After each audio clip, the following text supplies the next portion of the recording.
Welcome back, everyone. Today, we're diving into a really fascinating explainer. We're going to unpack some incredibly provocative arguments that have been making serious waves in the finance space lately. Okay, let's dive right into this. The series, well, it doesn't waste any time easing us in. It hits us right out of the gate with this powerful image pointing to the year 2026 and a massive push for a digital dollar. Which brings us to Section 1 of his manifesto, the privacy warning and the threat of total IRS visibility. Let's look at how the public messaging differs from reality here. So a pretty stark dichotomy is drawn here. On one hand, you've got the digital dollar being marketed as digital convenience, a fast, easy, frictionless way to pay for things. But beneath that surface, the series argues that this convenience is actually a smokescreen. The real objective, total visibility and tracking. The core premise is that the IRS wants to monitor literally every single nickel you spend, framing a digital dollar not as a helpful tool for the consumer, but as the ultimate tracking mechanism for the state.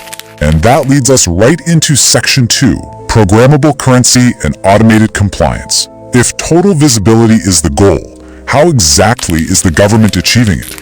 Well, the linchpin of this entire argument is the concept of a central bank digital currency as a programmable digital currency.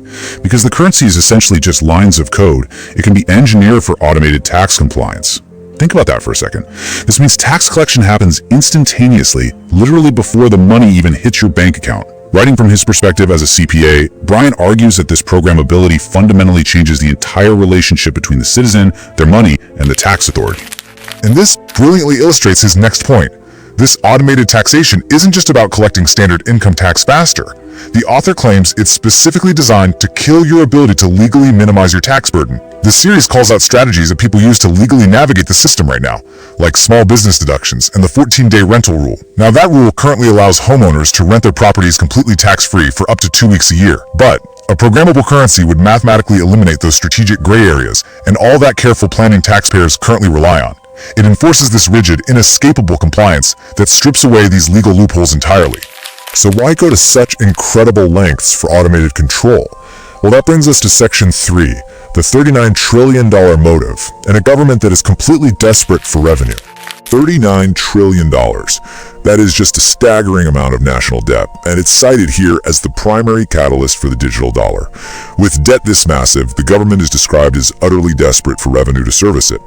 In this view, the aggressive push for CBDCs isn't some futuristic tech experiment. It's a direct, desperate response to a specific, very real debt crisis. The idea is that a system ensuring maximum revenue extraction is needed, and a programmable currency is presented as basically the only way to mathematically guarantee that extraction. Building on that desperate need for cash, the author warns this technology could unleash some extremely severe financial controls. A CBDC wouldn't just track your spending, it could potentially allow the monitoring of unrealized gains. And even more provocatively, it suggested the government could literally force spending to stimulate the economy. Seriously, imagine your currency being programmed with an expiration date, forcing you to spend it rather than save it. This entire system is referred to in the series as a mathematical cage disguised as a digital wallet for the American people, which really illustrates just how deep this control could supposedly go. Finally, we reach the last part of our thematic deconstruction, Section 4, the financial fortress and how to protect your assets. If this digital trap really is coming in 2026, what are the countermeasures? The author's specific call to action is all about stepping outside of that programmable system. To protect your financial fortress, the series strongly recommends owning hard, tangible assets that the government absolutely cannot code or print, specifically physical gold and land. The argument is that by moving your wealth into these unprogrammable categories, you avoid becoming a victim of the digital trap. And, as a final defensive action, subscribing to the hidden tax service is recommended so you can continuously learn how to keep the math in your favor as this whole landscape evolves. So, we've thoroughly unpacked the source material today. We've moved from this stark vision of total IRS visibility to the nuts and bolts of programmable currency, to the massive national debt motive, and finally those proposed defensive strategies.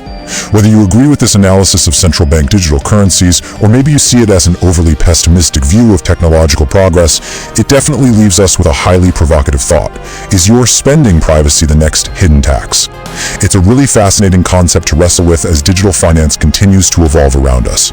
Thanks so much for joining me for this explainer, and remember to keep questioning the math behind the money.